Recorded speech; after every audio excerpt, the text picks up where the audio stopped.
jalur demokrasi Pak, India, Malaysia, Singapura, Cina ditanya jalur demokrasi nanti kena badan 100 tahun lagi lah. Indonesia sedang suka siap. Kita harus demokrasi. Pertanyaannya, are we in the wrong track? No, we are in the right track. Yang salah apa? Pengen cepat-cepat beres kita. Nggak ada yang mulai cepat Pak. That's the thank you. Sebelum ke pertanyaan terakhir mengenai grand design, saya kira dalam beberapa hal memang iya kita dan ini sekaligus merupakan jawaban dari pertanyaannya Pak Agus gitu. Tapi persoalannya di sini. Jadi kita harus belum memiliki suatu grand design yang pas gitu dalam merancang hubungan pemerintah pusat dan daerah. Nah, beberapa waktu yang lalu DPR sudah membuat grand design, gitu. Tapi lebih diarahkan pada menentukan jumlah provinsi dan jumlah kabupaten. Tapi saya kira grand design itu bukan itu. Grand design itu adalah merancang secara komprehensif bagaimana setting pemerintah pusat dan daerah, termasuk di mana kita akan meletakkan otonomi daerah, apakah di provinsi atau di kabupaten, bagaimana relasinya, dan bagaimana pilkada itu, nah, dan lain sebagainya. Dan bukan menentukan berapa jumlah provinsi, berapa jumlah kabupaten. Bagi saya, jumlah provinsi dan jumlah kabupaten tidak bisa ditetapkan dengan angka. Kenapa? Bisa bertambah, bisa berkurang. Karena kita mengenal konsep penggabungan dan pemekaran. Sehingga nggak bisa dikuota dengan sekian. Nah, makanya persoalan di situ. Nah, yang terakhir tentang bagaimana mengatasi persoalan pilkada ini rumit. Nah, karena salah satu rekomendasi umum saya adalah kita tidak hanya mengatur prosedur dan prosedur, tapi juga mengelola bias relasi antar elit. Nah, itu banyak hal yang bisa kita lakukan di sini. Nah, satu di antaranya adalah bagaimana kembali meninjau atau memperketat syarat pencalonan ini dikaitkan dengan prinsip otonomi daerah. Saya pernah dikritik, bukankah itu akan membatasi hak dipilih? Karena kan dalam prinsip pemilu itu kan memiliki hak dipilih dan memilih. Nah, saya kira dengan asumsi kita sedang dalam transisi dengan bias relasi elit yang begitu rumit. Pertama, suatu hal yang wajar bila mana kita meletakkan suatu persyaratan tertentu untuk para calon pasangan kepala daerah dan wakil kepala daerah. Dan yang kedua, dengan argumen dasar bahwa pasangan kepala daerah dan wakil kepala daerah itu akan menjadi nakoda 5 tahun ke depan, maka kita memang membutuhkan orang yang berkualifikasi.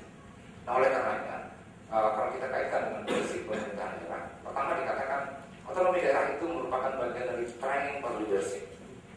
Itu salah satu dikatakan prinsip dalam teori otonomi daerah. Artinya, bagi pada penyelenggara pemerintah daerah yang berprestasi, itu merupakan calon-calon pimpinan untuk mendapatkan jabatan yang lebih tingkat lebih tinggi atau lebih tinggi di daerah, atau untuk jabatan di tingkat pusat.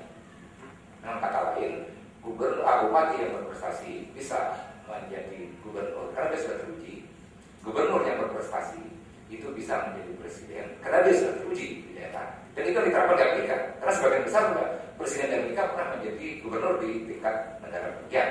Nah, itu artinya bagaimana itu harus dimasukkan salah satu bagian persyaratan di dalam pencalonan, sehingga kriteria dalam yang akan calon yang akan diusung oleh partai politik antara lain juga harus mempertimbangkan itu. Nah, satu, sehingga kita tidak salah pilih. Yang kedua, dalam prinsip politik juga yang harus diusung oleh partai politik itu adalah idealnya adalah kader-kader dia yang sudah teruji track recordnya dan sudah mengabdi di partai sekian tahun. Nah, itulah yang bisa diusung untuk dicalonkan sebagai kepala daerah. Nah, dengan syarat seperti ini, maka bisa mengurangi kemungkinan masuknya pialang-pialang yang membawa tas, tidak pernah tas penuh dengan uang, maksudnya, yang belum pernah menjadi anggota partai politik, belum pernah teruji dalam kebijakan publik, tapi tiba-tiba masuk hari ini mendaftar menjadi anggota partai politik, besok mendapat kartu anggota, lusa dicalonkan menjadi gubernur atau kepala daerah. Nah, untuk menghindari ini dua syarat yang saya kira harus kembali dipikirkan. Terima kasih. Terima kasih Pak Sarif. Saya kira waktu juga yang haruskan kita berhenti. Saya juga punya segudang pertanyaan seperti Ibu Bapak sekalian, tapi tampaknya kita harus tunda atau mungkin nanti setelah ini bisa ditanyakan dalam asal pribadi begitu.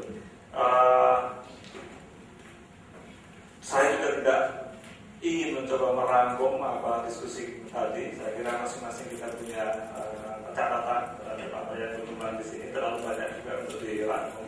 Isunya sangat kompleks. Yang paling penting mungkin atau catatan yang paling bisa jadi pertanyaan untuk kita semua yang datang dari Pak Made tadi. Saya ingin mengakhiri dengan ini, yaitu when politics ends, Pak Made ya.